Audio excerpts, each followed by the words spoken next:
Hello and welcome back. Duel spoilers reveal that there's a topic on the minds of many Duel fans, and it involves Tripp. Did Tripp rape Allie or not?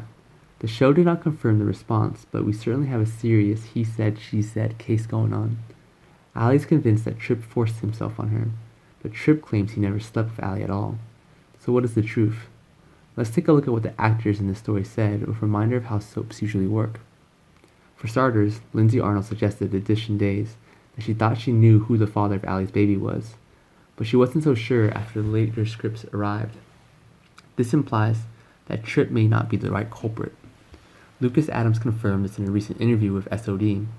He thinks all that happened was that he took her home and left, Adams said of Tripp's state of mind. He thinks I have to know why someone is paying this about me, because there's no way I would have. Adam also spoke of the wave of confusion for Tripp, and how everyone is mad at him for something he didn't do. The entire interview was conducted from the point of view of Tripp's innocent, and about Allie's baby. Adams argued that it's obviously not his. This matches Tripp's initial reaction upon seeing Allie. He was pleasantly surprised and tried to catch up with him until Allie slapped him. Tripp wondered why Allie was so hostile.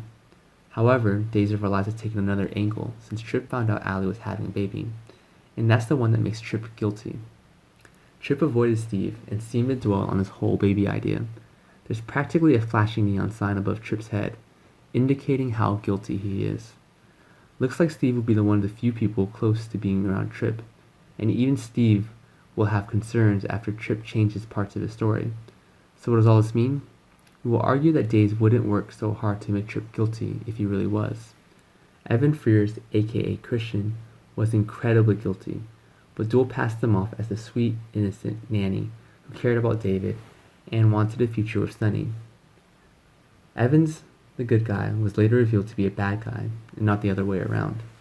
Likewise, Gabby looked like the only possible person who had the means, the motive, and the opportunity to drug Abigail.